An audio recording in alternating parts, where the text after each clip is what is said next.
নমস্কাৰ ষ্টুডিঅ'ত মই মানস আৰু আপোনালোকে চাবলৈ আৰম্ভ কৰিছে খাটাং খবৰ ইহলোক ত্যাগ কৰি পৰলোকলৈ গমন কৰিলে যুগদ্ৰষ্টা স্বপ্নদ্ৰষ্টা হোমেন বৰগোহাঁইয়ে বুধবাৰে পুৱাই 6:58 জিএনআৰচি হাস্পতালত শেষ নিশ্বাস ত্যাগ কৰিলে বিশিষ্ট সাহিত্যিক সাংবাদিক কথাশিল্পী হোমেন বৰগোহাঁইয়ে মাত্ৰ 3 দিন পূৰ্বে কোভিডক জয় কৰি চিকিৎসালয়ৰ পৰা ঘৰলৈ উভতি আহিছিল অসমীয়া জাতিৰ অভিভাৱক স্বৰূপ হোমেন বৰগোহাঁই বুধবাৰে পুৱতি নিশা পুনৰ পোষ্ট কোভিডত জটিলতাই দেখা দিয়াত ততাতৈয়াকৈ জিএনআৰচিত ভৰ্তি কৰোৱা হৈছিল যদিও সকলোকে শোকৰ সাগৰত পেলাই 88 বছৰ বয়সত শেষ নিশ্বাস ত্যাগ কৰিলে হোমেন বৰগোহাঁইয়ে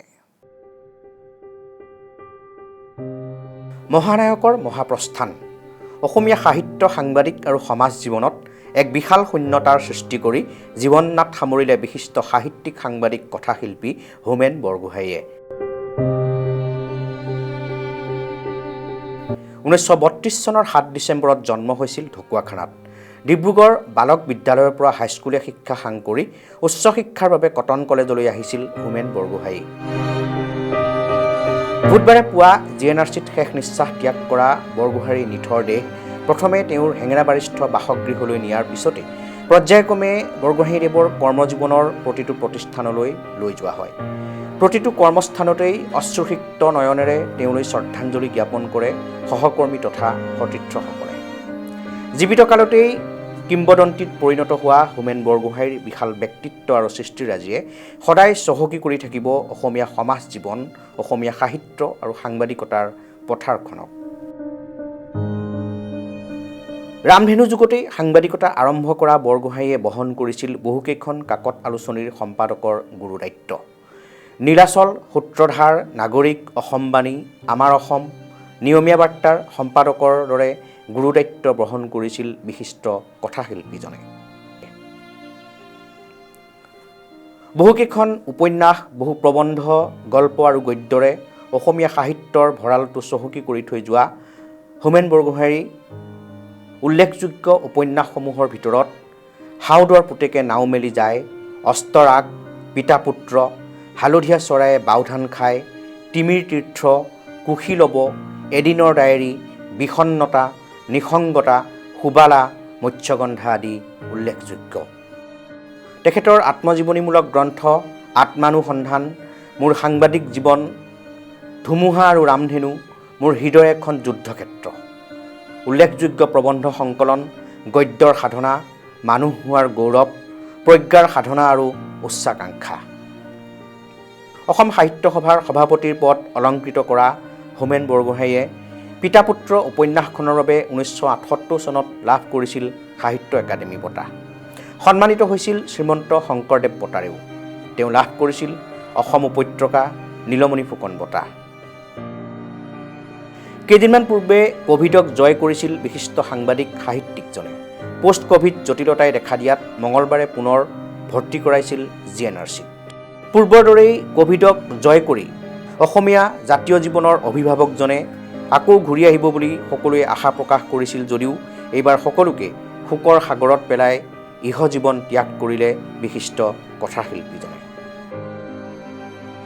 মহীৰূহৰ মহাপ্ৰয়াণ যাৰ লিখনিয়ে হতাশগ্ৰস্ত জীৱনৰ দিক বিদিক হেৰুৱাজনকো যোগাইছিল জীয়াই থকাৰ প্ৰেৰণা কেতিয়াবা যদি কোনো লোকে কিবা বিষয়ৰ ওপৰত নিজৰ মত স্থিৰ কৰিব নোৱাৰিছিল তেতিয়াই সাৰথি কৰি লৈছিল বৰগোহাঁইদেৱৰ প্ৰথম কলম জীৱনটোক কেনেকৈ যাপন কৰিব পাৰি সেয়া যেন তেওঁ খুব ভালকৈ জানিছিল মৃত্যু সন্দৰ্ভতো আছিল তেওঁৰ সুকীয়া ধাৰণা মৃত্যুৰ বাবেও যেন তেওঁৰ আছিল প্ৰস্তুতি দীৰ্ঘদিনীয়া সেয়ে হয়তো মহাপ্ৰস্থানৰ পূৰ্বে তেওঁ লিখি থৈ গৈছিল মানুহৰ যেতিয়াই মৃত্যু হয় তেতিয়াই তেওঁক ৰুচিসন্মতভাৱে মৰিবলৈ এৰি দিব লাগে মোৰ নিজৰো যথেষ্ট বয়স হৈছে মৃত্যু খুব বেছি দূৰত নাই মই বহুদিনৰ আগতে সংকল্প লৈ থৈছোঁ যে কৃত্ৰিমভাৱে জীয়াই ৰাখিবলৈ মই কোনো চিকিৎসকক অনুমতি নিদিম মোৰ পুত্ৰ দুজনে যেন এই কথা মনত ৰাখে মই এজন অতি সামান্য মানুহ কিন্তু মোৰ অন্তিম সংস্কাৰ হ'ব লাগিব অসামান্য মানুহ এলবাৰ্ট আইনষ্টাইনৰ নিচিনাকৈ জীৱনৰ অনিবাৰ্য পৰিণতি হ'ল মৃত্যুক কোনেও জয় কৰিব নোৱাৰে মৃত্যুক সুন্দৰভাৱে গ্ৰহণ কৰিব পৰাটোৱেই হ'ল জীৱনত শেষবাৰৰ কাৰণে কৰিব পৰা আটাইতকৈ সুন্দৰ কাম এইজনেই আছিল শ্ৰদ্ধাৰ হোমেন বৰগোহাঁই, যি হোমেন বৰগোহাঁইয়ে আজি সমগ্ৰ অসমীয়া জাতিটোক অভিভাৱকত্বহীন কৰি চিৰদিনলৈ বিদায় মাগিলে। বিশিষ্ট কথাশিল্পী হোমেন বৰগোহাঁইৰ মৃত্যুত আজি ম্ৰিয়মান সকলো, বিভিন্ন দল সংগঠন, ৰাজনৈতিক ব্যক্তি সকলোৱে যেন প্ৰকাশ কৰিছে শোক। এয়া যেন অসমীয়া জাতিৰ বাবে এক অপূৰণীয় ক্ষতি।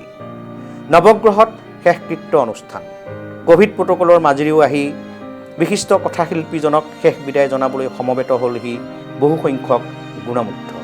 উপস্থিত হ'লগৈ মুখ্যমন্ত্ৰী ডক্টৰ হিমন্ত বিশ্ব শৰ্মাও। আমাৰ জাতিৰ জীৱনত এখন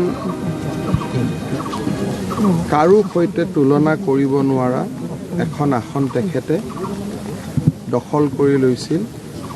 মানুহৰ হৃদয়ত তেখেতে স্থান লৈছিলে।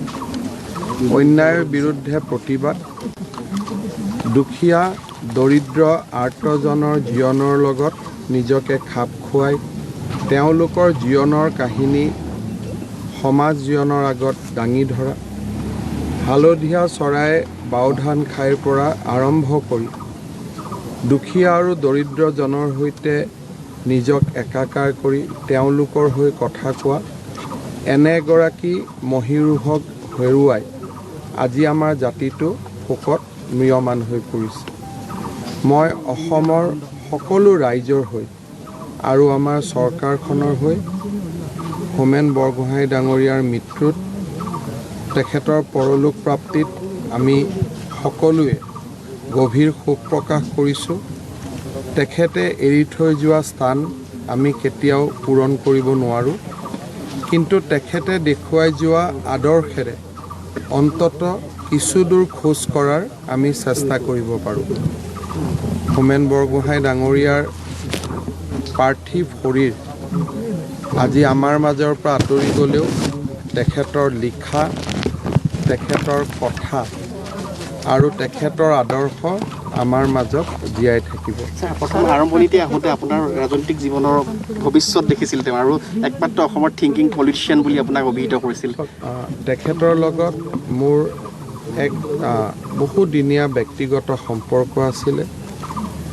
অসমবাণীৰ সম্পাদক থকা সময়ত তেখেতৰ কোঠাত গৈ বহা, কেতিয়াবা ৰাতিপুৱা তেখেতৰ ঘৰলৈ গৈ তেখেতৰ লগত কথা বতৰা পতা, আৰু এক প্ৰকাৰ ক'ব গ'লে মোৰ শৈশৱৰ পৰা কামৰূপ একাডেমীত পঢ়ি থকাৰ পৰা অসমৰ মন্ত্ৰী হোৱালৈকে মোৰ এই গোটেই ৰাজনৈতিক পৰিক্ৰমাটো বৰগোহাঁই ছাৰৰ চকুৰ সন্মুখত হৈছিলে।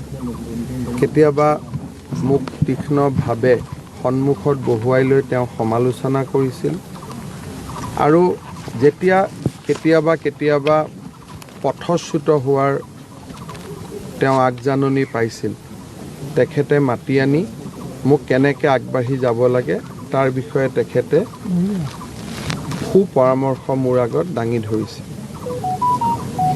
মোৰ প্ৰত্যেকখন কিতাপেই তেখেতে প্ৰতিটো শব্দ, প্ৰতিটো পৃষ্ঠা পঢ়িছিল, আৰু তেখেতে যি অনুভৱ কৰিছিল তাক লিখিছিল।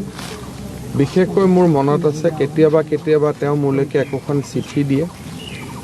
মই কওঁ, ছাৰ আপোনাকতো মই লগেই পাই আছোঁ, চিঠিখন লিখাৰ কি দৰকাৰ? বোলে নহয়, চিঠিখনৰ কথাকেইটাই তোমাৰ মনত দীঘলীয়াকৈ মনত সাজ পেলাব।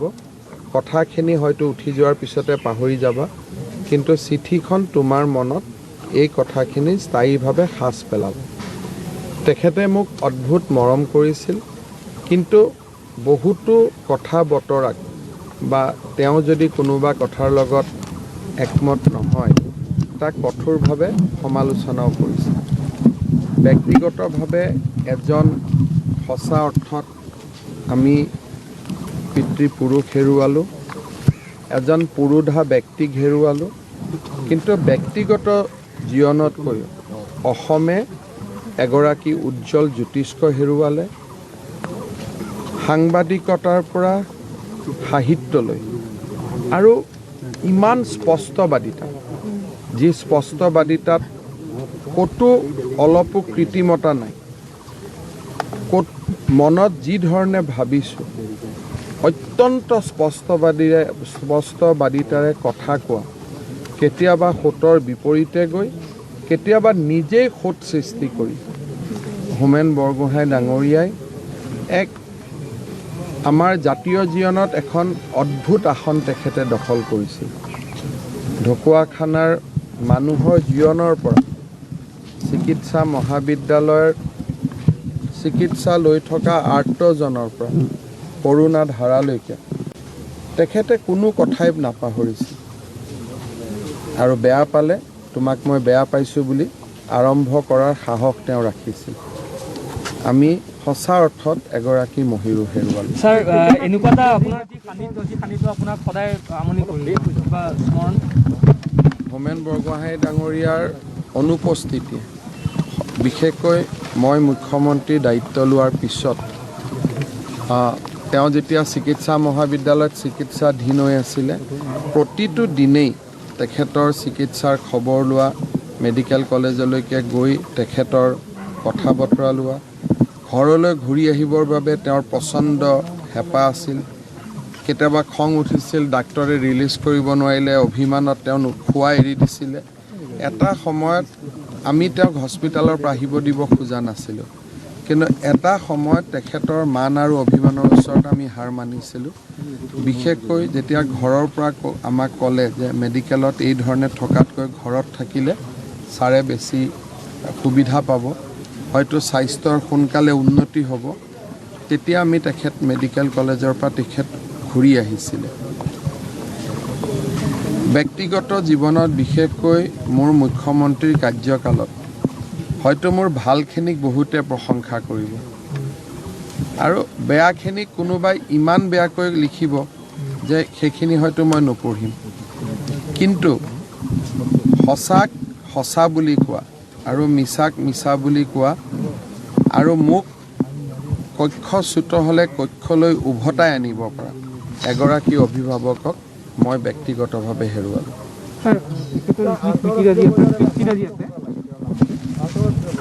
তেখেতৰ সৃষ্টিৰাজি আৰু তেখেতৰ যিখিনি বৰঙণি আছে সেইখিনি নতুন প্ৰজন্মই পাই থকা পৰাকৈ শিক্ষামন্ত্ৰী ৰণোজ পেগু ডাঙৰীয়াই ইতিমধ্যে কেইটামান পৰিকল্পনা প্ৰস্তুত কৰিছে আৰু পৰিয়ালৰ লগতো আমি কথা বতৰা পাতিম। অসমৰ ভৱিষ্যত প্ৰজন্মৰ বাবে হোমেন বৰগোহাঁই আমাৰ মাজত জীয়াই থাকক, তাৰ বাবে ৰাজ্য চৰকাৰে সকলোখিনি কৰিব। এটা খোজ আমি বেছিকৈ দিম, এটা খোজ আমি কম কৰি নিদিওঁ। আৰু দুই এটা ইতিমধ্যে পৰিকল্পনা ৰণোজ পেগু ডাঙৰীয়াই মোৰ লগত পাতিছে। তেওঁলোকৰ লগত আজিও আপুনি পাতিব পাৰে বা দুটা দিন পিছত যেতিয়া কথা বতৰাবিলাক আৰু অলপ ঠিক কৰিব পৰা পৰ্যায়ত আহিব, সন্তানসকলৰ লগত আমি কথা পাতিম। তেওঁৰ অজস্ৰ গুণমুগ্ধ আছিলে, গুণমুগ্ধসকলৰ লগত আমি কথা পাতিম। কিন্তু এটা কথা স্পষ্ট যে পাৰ্থিৱ শৰীৰ এই জগতৰ পৰা আঁতৰি যোৱাৰ পিছতো হোমেন বৰগোহাঁইক তেখেতৰ সৃষ্টি, তেখেতৰ আদৰ্শক আমি আমাৰ ভৱিষ্যত প্ৰজন্মৰ বাবে জীয়াই ৰাখিম। তাৰ বাবে যিমানখিনি কৰিব লাগে তাতকৈ এখোজ আমি বেছিকৈ কৰিম। মহীৰূহৰ এই মহাপ্ৰয়াণত আমি খাটাং খবৰৰ পৰিয়ালেও নিবেদিছোঁ শ্ৰদ্ধা। যেতিয়ালৈকে অসমীয়া জাতি থাকিব, অসমীয়া ভাষা, অসমীয়া সাহিত্য থাকিব, তেতিয়ালৈকে থাকিব হোমেন বৰগোহাঁই। ধন্যবাদ।